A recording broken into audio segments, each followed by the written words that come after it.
Good afternoon, everyone. How are you today? It's Miss Kim from the Martinsburg Boys and Girls Club, and today we are going to start chapter 3 of Magic Treehouse. And at the end of 3 or 4, we'll ask a few questions and see how everybody's been doing.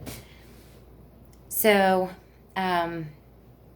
in the first 2 chapters, Jack and Annie had found a tree house in the middle of the woods. Sounds like it's getting pretty interesting. So let's check in with Jack and Annie and see how they are doing. Jack looked out the window. He looked down in the picture book. He looked back out the window. The world outside and the world in the picture, they were exactly the same. The pterodon was soaring through the sky, and the ground was covered with ferns and tall grass.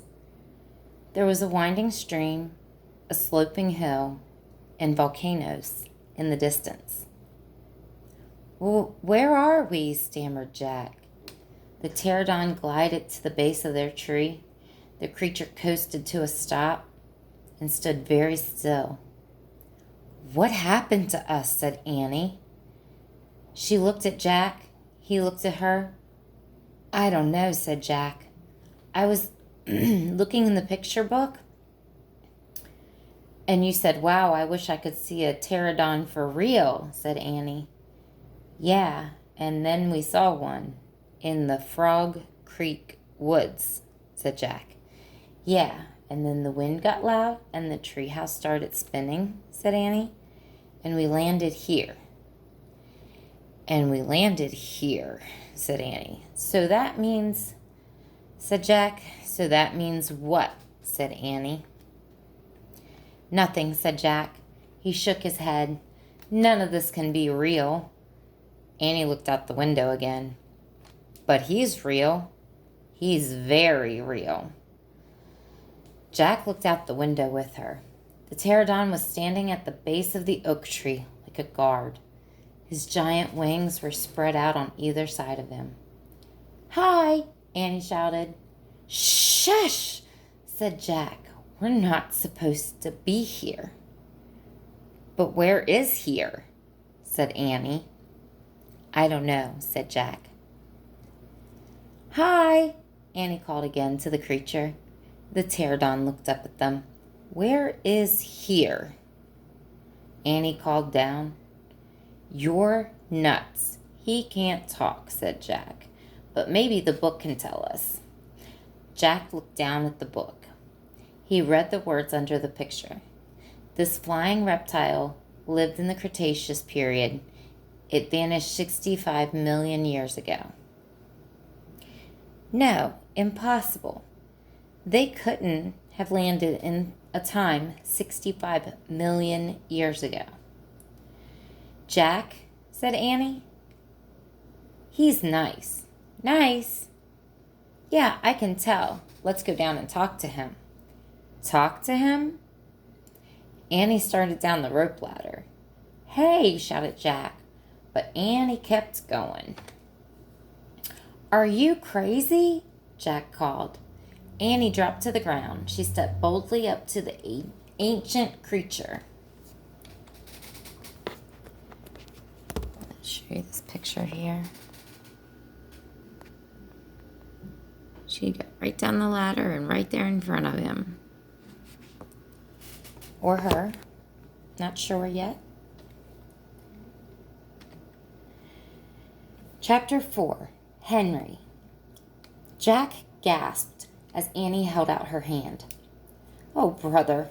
She was always trying to make new friends with animals, but this was going too far. "Don't get too close to him, Annie," Jack shouted, but Annie touched the pterodon's chest. She stroked his neck. She was talking to him. What in the world was she saying?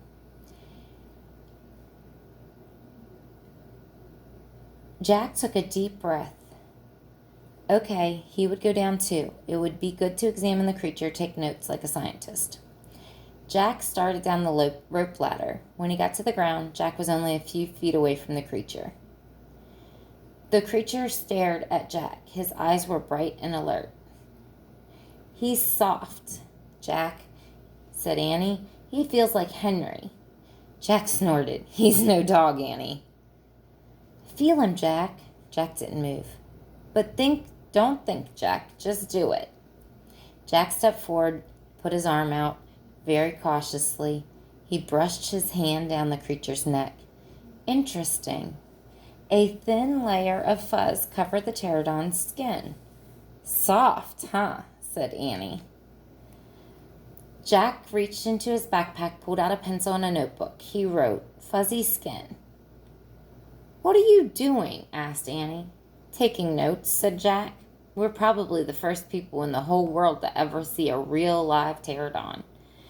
Jack looked at the pterodon again. The creature had a bony crest on the top of his head. The crest was longer than Jack's arm. "I wonder how smart he is," Jack said. "Very smart," said Annie. "Don't count on it," said Jack. "His brain's probably no bigger than a bean." "No, he's very smart. I can feel it," said Annie. "I'm going to call him Henry." Jack wrote in his notebook, "Small brain? Question mark."